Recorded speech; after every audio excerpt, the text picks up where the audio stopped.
สุยเย่ปะตองทอมเปียเปียลูกวัน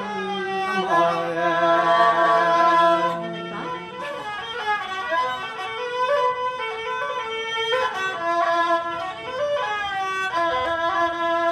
ยเลยคำวันน้องวันก็ทำหักว่าจีบว่าจัดบอกนุ่งนอนเสียงทุ่งเมืองไกลชัวก็ทำที่มาคุ้มเยอะในห้องก็ได้สำขึ้นละทุกเพียนี่เราหน้าเนี่ยเรา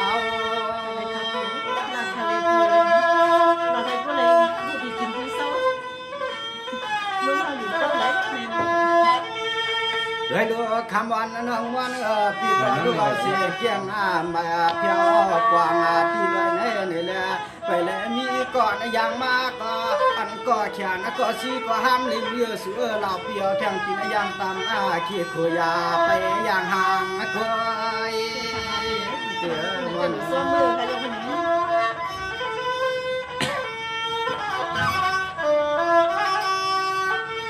เวลาลูกเฮาก็มองเลยทั่วเบื่อก่อนก็ฮักก็เปียงก็หล่อมเปิ่มวางที่หอดที่เฮือนก็ห้ามเลยเยอะเสือเฮาเปิ่มวางอยู่ตา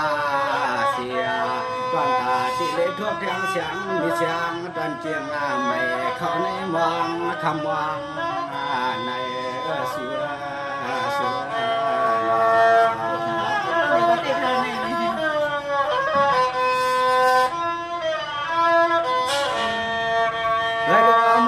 ก็เป็นอันวางสู่ก็ทำเสียตังเฮาดองลาวพี่สมีเสียก่อนน้ำวันเสียตังเฮือนตังเย่ต้องเลยมีเสียลุงเมียค้างลางเสียจัดตีกวางคำกวางอันนั้นในหาสวย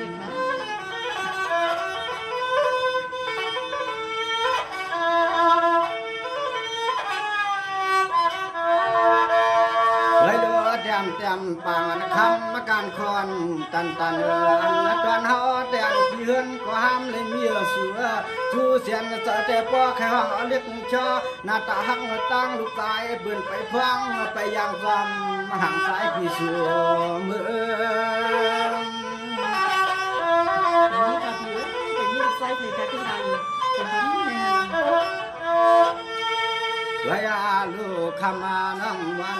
สุก็ทำปีมาว่าอันแข็งเตรียมตีกินตีเศร้าตีเฮาหลับวางอยู่คอ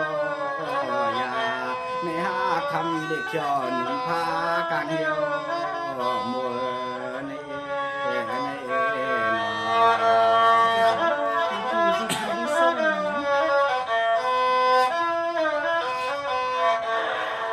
เลยดูทำวันนอนวันที่กินตันเศร้า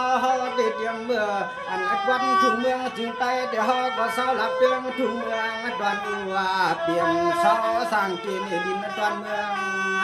กินไก่ว่ามันไก่สวย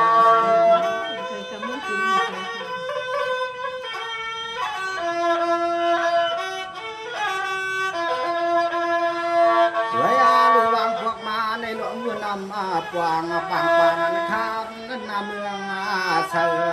ลมวุ่นจำเสียนตาเสียนตังเลยลัดหอดมากันตีเลยทุบแถวตังมีเสียงจัดได้นองแล้วมีที่เสียงดีมีเสียง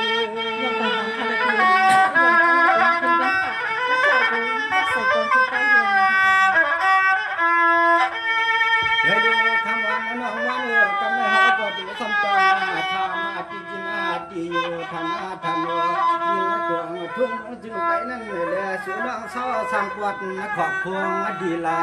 น้อง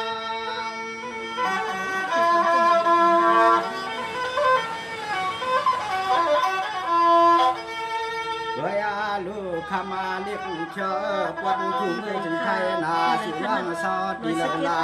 เศร้าก็ยันต้องทำให้พ่อที่เพื่อพ่อจังเรียนก็พากันช่วยที่นกลงฟองนาสายลูกวันมันฟองสายเกิน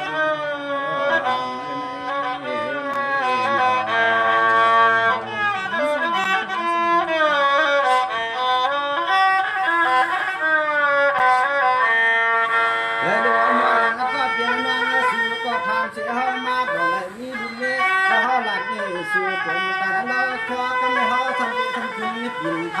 ไปดูปอนันเว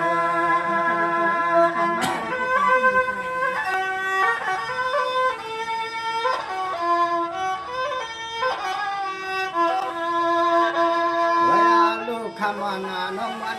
ต่างเสียน้องมาก็กว้างพอเที่ยวหัดมาเลียจอมกี่จังเวลาหอถามต้องสุนปานักวันได้ปวงตีทองอันนายเยือนลาถามสุนองมาแทงไหลก็ไหลเขาก็ย้อนต้องทำก็เพื่อก็พากันลำหลอกเขียวจริงเขียวจริง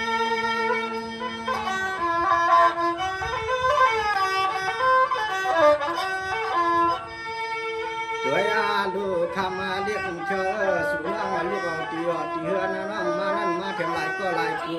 สุนังอย่างความดุใจเป็นตาไปเลยลาก็ยองต้องทำกว่าบอกตีลาวันคับนำรังเสือในน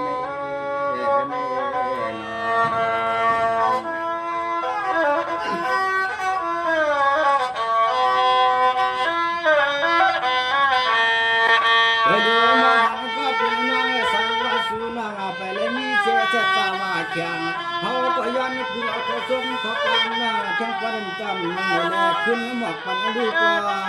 นั่น